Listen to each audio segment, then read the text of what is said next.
Hello বন্ধুরা, সবাইকে শুভ সকালে শুভেচ্ছা জানাই। তো আমি সেদিন 30শে জুন কলকাতায় গিয়েছিলাম। তো আমাদের এখান থেকে রাধিকাপুর এক্সপ্রেস যেটা আছে সেটা 10:45টায় এখান থেকে ছাড়ে রাত্রিবেলা। আর কলকাতায় গিয়ে পৌঁছায় কোনো সময় 6টাও হয়ে যায়, 6:30টাও হয়ে যায়, কোনোবার 7টাও হয়ে যায়, মানে যদি লেট থাকে।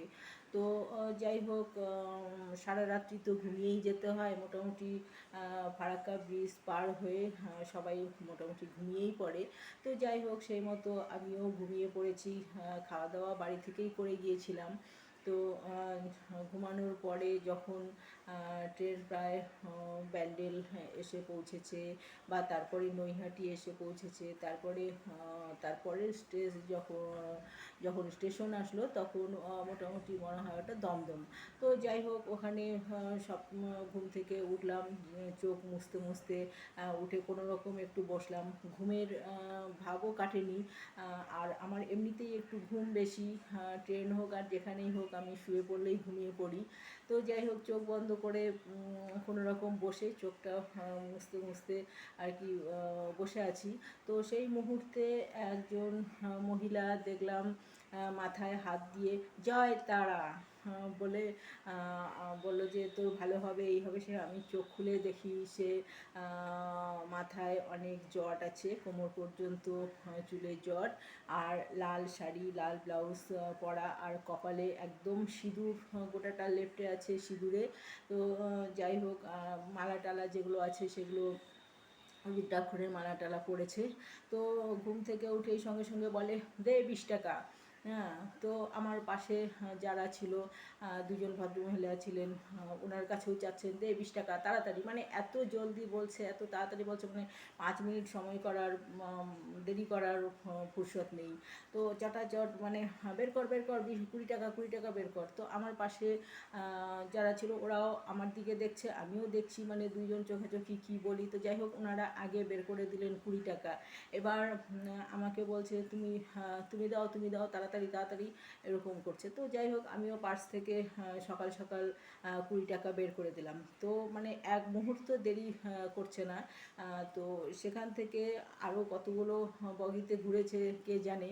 তো যাই হোক, সম্ভবত ওটা দমদম থেকে উঠেছে, কোথা থেকে উঠেছে জানি না, তবে দমদমে যখন আমরা পৌঁছলাম তখন আমাদের বগিতে এসে পৌঁছেছে। তখন সকাল সকাল ওইভাবে মাথায় হাত দিয়ে জয়তারা বলে ওইভাবে। আর আমি তো চোখ খুলে দেখেই একটু কি ভাববো কি বলবো আমি ঠিক বুঝতে পারছি না।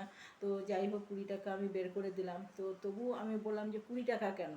তো বললো বিষে বিষক্ষয়, বিষে বিষক্ষয় বলে চলে গেল। এবার যদি না দেওয়া হয় তো সকাল সকাল নানান রকম অভিশাপ দেওয়া শুরু করবে। তো সেই অভিশাপকে শুনে তো সেই কথা মতো সবাই সুর করে 20 টাকা বের করে দিল। যথারীতি আমিও বের করে দিলাম।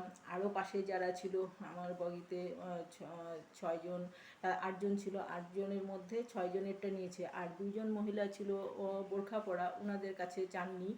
তো শটাশট নিয়ে ভেগে গেল, নেমে গেলাম অন্য কামরায়। তো যাই হোক, আমরা যখন স্টেশনে পৌঁছে গেলাম, চিতপুর স্টেশনে, তখন ওখানে ট্যাক্সি ধরার জন্য যখন দাঁড়িয়ে আছি, তো দাঁড়িয়ে থাকার পরে দেখলাম যে মহিলা, ওই সেই মহিলাই তাড়াতাড়ি সব নিয়ে মানে ছুটছে আর কি। তো এটা দেখে আমার একটু অদ্ভুত লাগলো, সেই জন্যই আমি আপনাদের কাছে শেয়ার করলাম। তো যাই হোক, ট্রেনে তালি বাজিয়ে যারা পয়সা নেয় সেটা তো সবারই জানা আছে, কিন্তু এটা এইভাবে জয়তারা বলে এইভাবে মাথায় দিয়ে যে 20 টাকা দিতেই হবে, মানে 20 টাকার কম চলবে না, বেশিও চলবে না, 20 টাকাই নিতে হবে। তবুও আমি জিজ্ঞেস করলাম যে 20 টাকা কেন?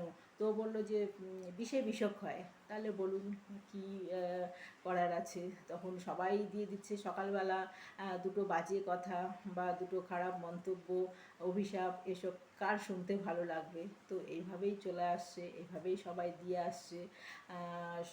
মানে কেউ কিছু বলার নেই, কেউ কিছু বলবে না, কি বলবে আর, এইভাবেই চলছে। তো যাই হোক, আমার এটা একটু অদ্ভুত লাগলো বলে আমি আপনাদের কাছে এটা শেয়ার করলাম।